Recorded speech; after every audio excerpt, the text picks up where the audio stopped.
Assalamualaikum warahmatullahi wabarakatuh. Kembali lagi di review channel tentunya, dan kali ini kita akan sedikit ngebahas mengenai Undang-Undang Nomor 20 Tahun 2023, yaitu terkait manajemen ASN.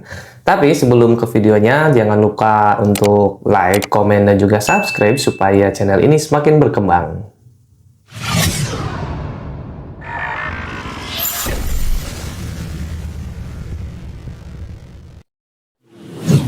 Ya, baik. Ini kita ngobrolin tentang Undang-Undang Nomor 20 Tahun 2023 ya. Sebagaimana yang sudah kita ketahui bersama bahwa undang-undang ini sudah disahkan tanggal 31 Oktober tahun 2023 silam gitu ya. Dan sekaligus ini mencabut gitu ya Undang-Undang Nomor 5 Tahun 2014 gitu ya, terkait juga mengenai manajemen ASN. Nah, ini dalam undang-undang yang baru ini, gitu ya, ini ada beberapa perbedaan terkait dengan jumlah pasal, gitu ya. Dalam undang-undang yang terbaru ini, dia hanya 70 pasal, sedangkan yang sebelumnya itu adalah 100 pasal, gitu ya.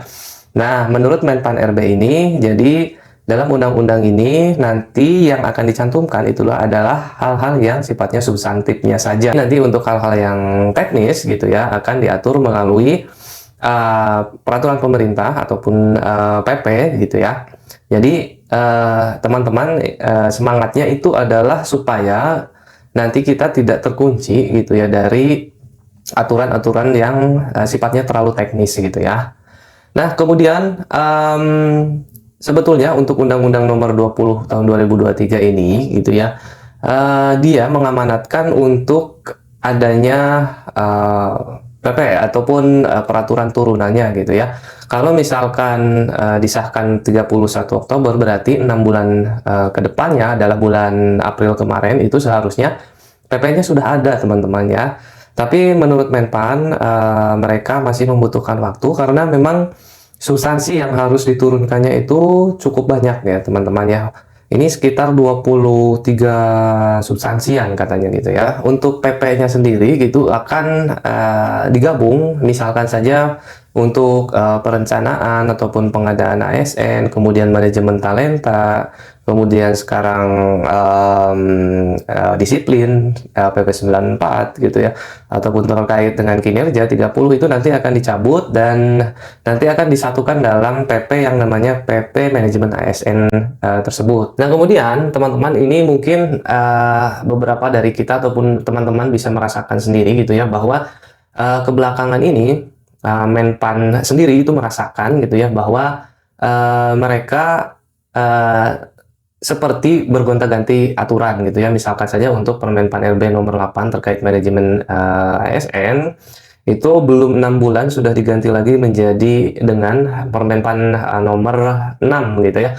Padahal belum begitu terlihat gitu dari segi implementasinya, tapi sudah digantikan. Nah, kemudian masih banyak seperti juga peraturan JF yang nomor 1, kemudian ada beberapa lagi gitu ya.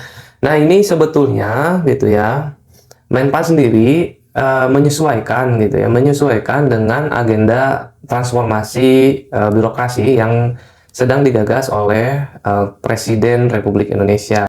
Nah, kemudian ini adalah transformasi birokrasi Indonesia yang akan ataupun ingin dicapai gitu ya, yaitu birokrasi berkelas dunia dan pelayanan publik yang kompetitif gitu ya. Nah, ini untuk sebelah kirinya bisa terlihat untuk transformasi organisasi gitu ya. Ini terkait dengan delaying eselonisasi ya, eselon 3, eselon 4, di mana sekarang ataupun dari tahun 2019 gitu ya sudah diarahkan untuk dialihkan menjadi ataupun ke jabatan fungsional gitu ya. Nah, ini juga ada Permenpan nomor 7 gitu tahun 2022. Nah, ini supaya organisasinya ataupun ASN-nya ataupun SDM-nya itu bisa lebih agile, lebih fleksibel gitu ya, dan lebih kolaboratif. Ini mungkin nanti ada kaitannya dengan angka kredit gitu ya teman-teman. Yang untuk jabatan fungsional ini sebetulnya angka kredit ataupun di PP ataupun Permen nomor 1 itu tidak ada butir tugasnya gitu ya. Jadi lebih teman-teman lebih gampang untuk mendapatkan angka kredit. Jadi nanti teman-teman hanya mendorong saja gitu ya kinerja atasannya untuk mencapai tujuan organisasinya gitu ya teman-teman. Nah, untuk sebelah kanannya ini untuk transformasi sistem kerja juga sudah digagas, yaitu terkait dengan aplikasi umum ya, SPBE gitu ya. Ini juga sudah dilaksanakan. Nah, ini yang belum itu adalah di bagian yang tengahnya teman-teman ya. Jadi ini terkait dengan transformasi SDMA gitu ya. Jadi organisasinya sudah dirubah ataupun sudah berkembang, transformasi sistem kerjanya sudah berkembang juga. Jadi ini yang perlu sekarang adalah SDM-nya gitu ya. Nah, ini dalam transformasi sumber daya manusia ini gitu ya, terdapat 6 poin yang ingin dicapai gitu ya, yaitu yang pertama adalah penguatan budaya kerja dan employee branding ya, yang sebagaimana kita ketahui bersama gitu ya, Bapak Presiden sudah mengumumkan nilai dasar ASN yaitu berakhlak.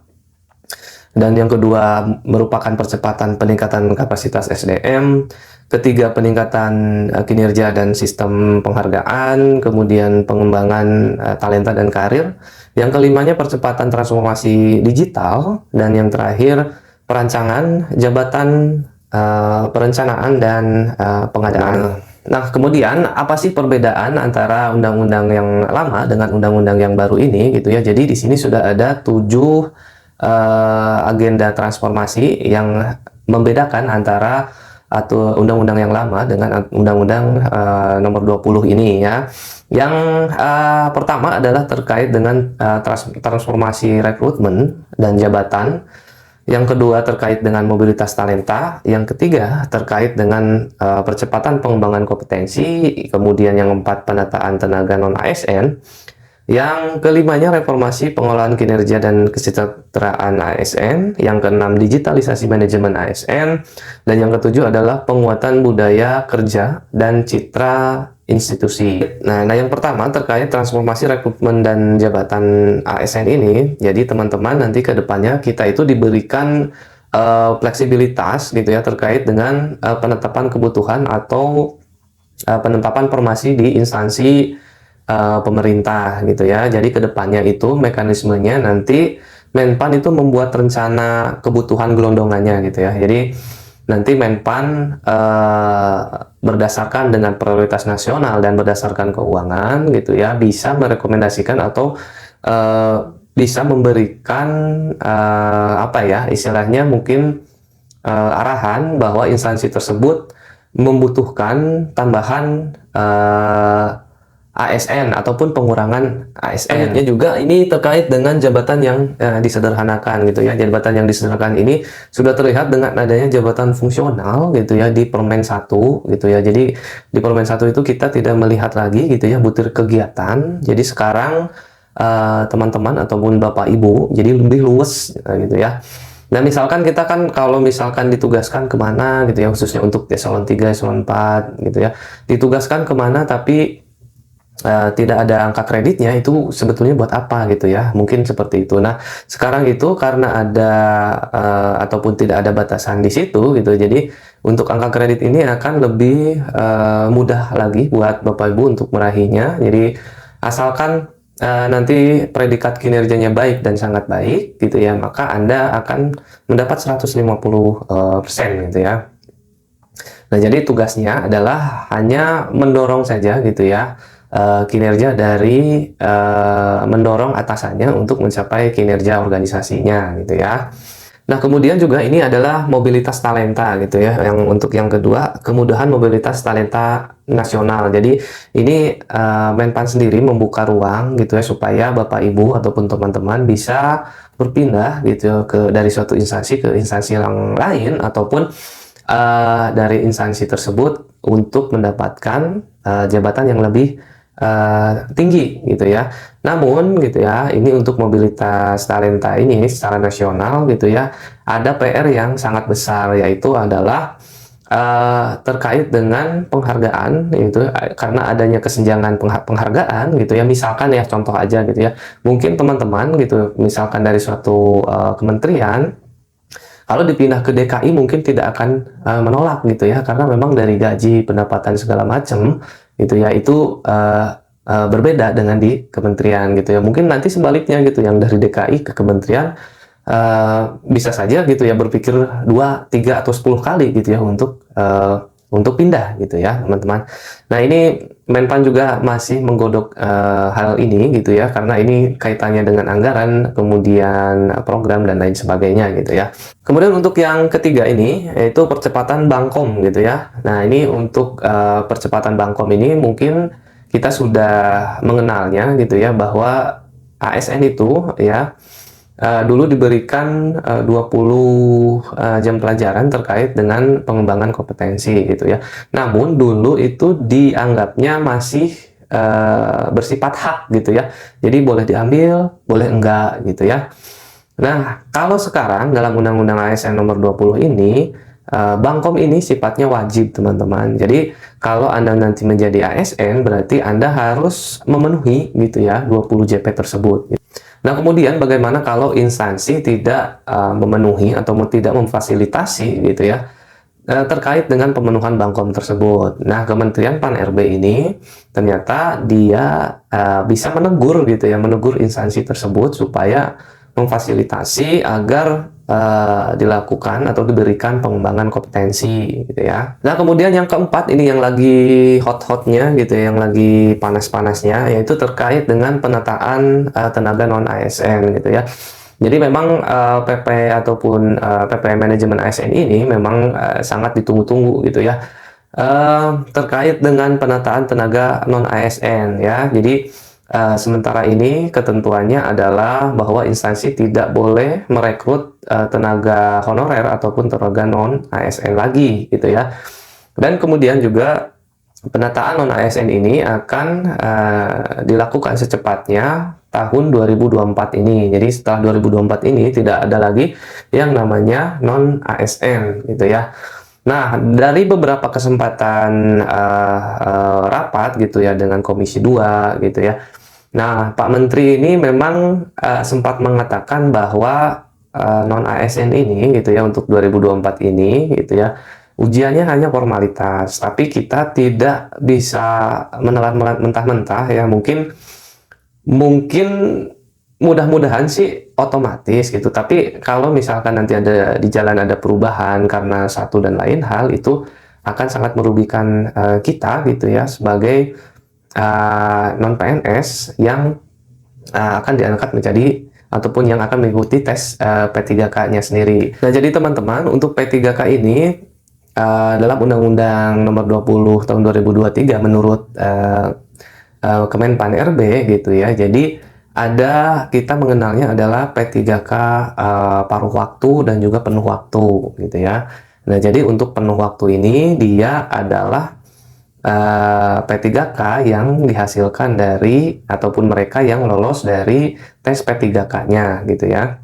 Nah, kemudian gitu ya, untuk P3K paruh waktu gitu ya, ini sebetulnya buat mereka yang anggarannya masih terbatas gitu ya. Katanya di beberapa daerah, di beberapa instansi gitu ya, mungkin mengeluhkan anggaran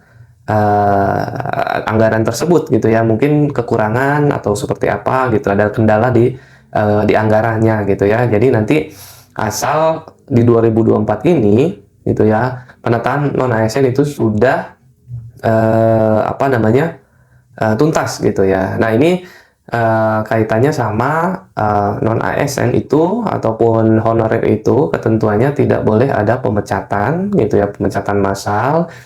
Kemudian juga tidak boleh penghasilannya berkurang. Nah, ini sebetulnya P3K paruh waktu itu arahnya ke sana gitu ya, supaya tidak ada pemecatan dan juga tidak ada pengurangan. Karena rencananya gitu ya dalam RPP manajemen ASN ini konsepnya adalah untuk yang paruh waktu ini gitu ya, mungkin range besaran maaf, mungkin besaran dari penghasilan yang sebelumnya itu dia tidak berkurang, tapi jumlah jamnya dia berkurang gitu ya.